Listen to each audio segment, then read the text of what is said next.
Hello students, આ વિડીયોની અંદર આપણે ધોરણ 10 વિષય ગણિત ચેપ્ટર 2 બહુપદીઓ એનો સ્વાધ્યાય 2.2નો દાખલા નંબર 1નો ત્રીજો દાખલો. ઓકે, શું એ દાખલામાં નીચે દર્શાવેલ દ્વિઘાત બહુપદી, તો મોટા મોટી બે ઘાત એટલે એને શું કહેવાય? દ્વિઘાત બહુપદીના શૂન્યો શોધો તથા આ શૂન્યો અને સહગુણક વચ્ચેનો સંબંધ ચકાસો. તો પહેલું કામ શૂન્ય શોધવાનું, પછી બીજું કામ સંબંધ ચકાસવાનું. તો ચલો, શૂન્ય શોધવા માટે સૌથી પહેલાં શું કરવાનું? તો કોઈ પણ બહુપદી હોય ને શૂન્ય શોધવાનું કે તો એ બહુપદીના સૌથી પહેલાં અવયવ પાડવાના. મગજમાં રાખો, બહુપદીના અવયવ પાડવાના. તો ચલો આપણે લખીએ 6x² - 3 - 7x. ઓકે, હવે જુઓ, અહીંયા બે ઘાત, પછી એક ઘાત અને અચળ પદ. તો બે ઘાત, એક ઘાત, અચળ પદ. તો આ યોગ્ય ક્રમમાં નહીં, આપણે યોગ્ય ક્રમમાં પ્રમાણિત સ્વરૂપમાં લખી દો. ઉતરતો ક્રમ બે ઘાત, પછી આ એક ઘાત વાળું આવો -7x. તો 6x² - 7x - 3. તો 6x² - 7x - 3.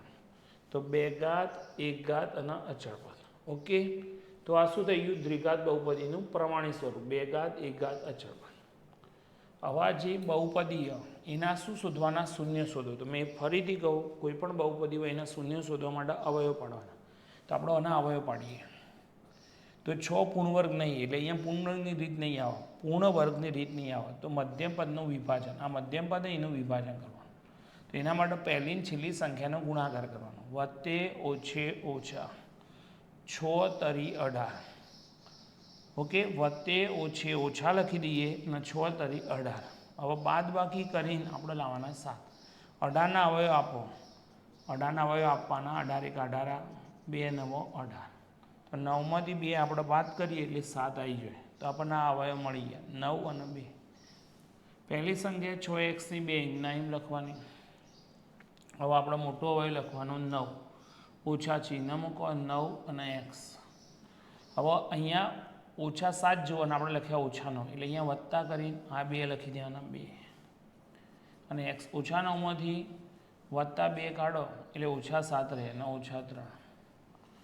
ઓકે, જોઈ લો. તો 9માંથી 2 જાય એટલે 7, મોટી ઋણ અઋણ 7 થઈ ગયા. હવે આ બે પદ અને આ બે પદમાં જેટલું સરખું હોય સામાન્ય બહાર કાઢ દો.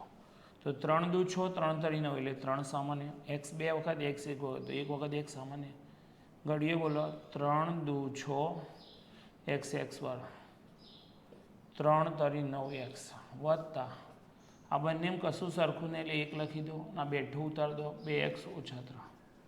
હવે બંને ગમ સરખાયા એટલે તમારે આ ગણતરી સાચી. અહીં 2 × 2x 1 તરી 3. આ બંને અવયવ સરખા એટલે સાચો દાખલો.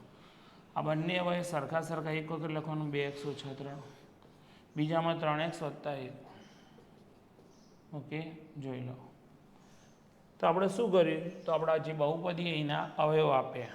હવે એ અવયવ બરાબર આપણે 0 મૂકી દેવાનું. હવે અવયવ લખી દેવાનો 2x - 3, 3x + 1 બરાબર 0. 2x - 3 બરાબર 0 અથવા 3x + 1 બરાબર 0. -3 આ બાર લઈ જાઓ તો +3. ઓકે, આ બંને અવયવ સરખા આવે ને એટલે તમારી ગણતરી સાચી એ બધી. હવે આ બહુપદી બરાના શું પાડવાના? બહુપદીના આપણે અવયવ પાડ્યા. અવયવ બરાબર 0. તો 2x - 3 બરાબર 0 અથવા 3x + 1 બરાબર 0. -3 આ બાજુ +3. હવે બે ગુણાકારના ભાગાકારમાં. હવે +1 આ બાર લઈ જાય શું થઈ જાય? -1. તેથી x બરાબર -1, 3 ગુણાકારના નીચે ભાગાકાર. તો આ બે શૂન્યો આવી ગયા. શૂન્ય શોધો સુધી પૂરું થઈ ગયું. આમ લખી દેવાનું દ્વિઘાત બહુપદી. દ્વિઘાત બહુપદી 6x² - 3 - 7x ના શૂન્ય 3/2 અને -1/3 છે. 3/2 અને -1/3 છે. શૂન્ય શોધો સુધીની પ્રોસેસ પૂરી. જોઈ લો વિદ્યાર્થીઓ.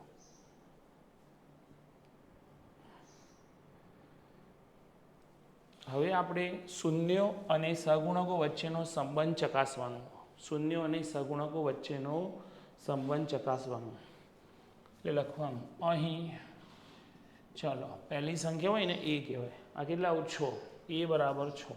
એક્સની 2 એકી ઘાત હોય એના અંગાત હોય એને a કહેવાય. પછી બી એક્સ અંગાત હોય એને બી કહેવાય, બી બરાબર -7. અને સી અચળ પદ, એકલું એક્સ વગરનું જે પદ હોય એને અચળ પદ કહેવાય -3. ફરી એકવાર એક્સની 2 એકી ઘાત અંગાત હોય એને a કહેવાય 6, એક્સ અંગાત હોય એને બી કહેવાય -7 અને એકલી સંખ્યા અચળ પદ -3. ઓકે, આટલું આપણે લખી દેવાનું. હવે દ્વિઘાત બહુપદીમાં શૂન્યો અને સહગુણકો વચ્ચેનો જે સંબંધ, શૂન્યો કોને કહેવાય? આપણે જે જવાબ લાવે આ શૂન્યો, અને સહગુણક એટલે જે સંખ્યા ગુણેલી રહી એના વચ્ચેનો સંબંધ ચકાસવા આપણે લખવાનું. હવે શૂન્યનો સરવાળો, શું લખવાનું? શૂન્યનો સરવાળો. તો શૂન્યો કયા? 3/2. શૂન્યમાં લખીશું અહીંયા 3/2 વત્તા અને બીજું શૂન્ય -1/3. -1/3.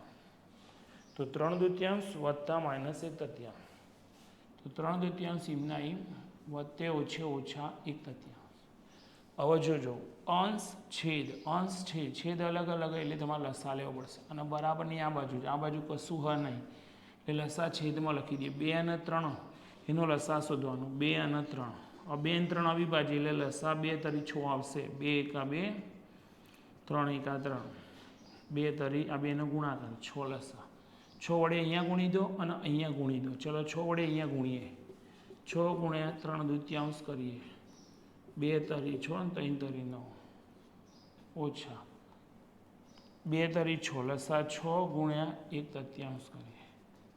3 6 અને 2 એકા 2. ઓકે, જોઈ લો.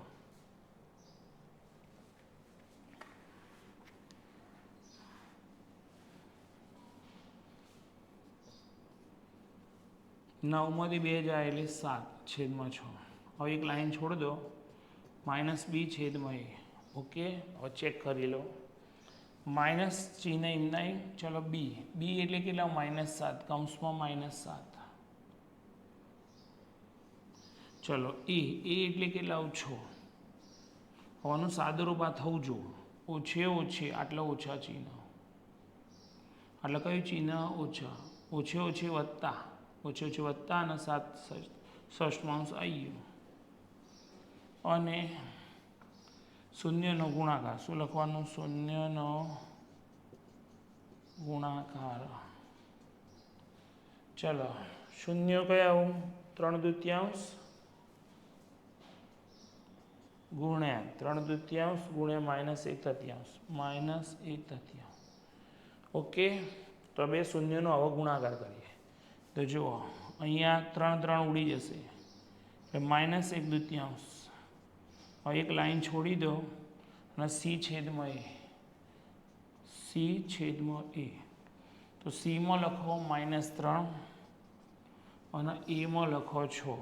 હવે જોઈ લો ઓછે વત્તે ઓછા 3×2 આવી ગયું. ઓકે, જોઈ લો, સ્ક્રીનશોટ પાડી લો.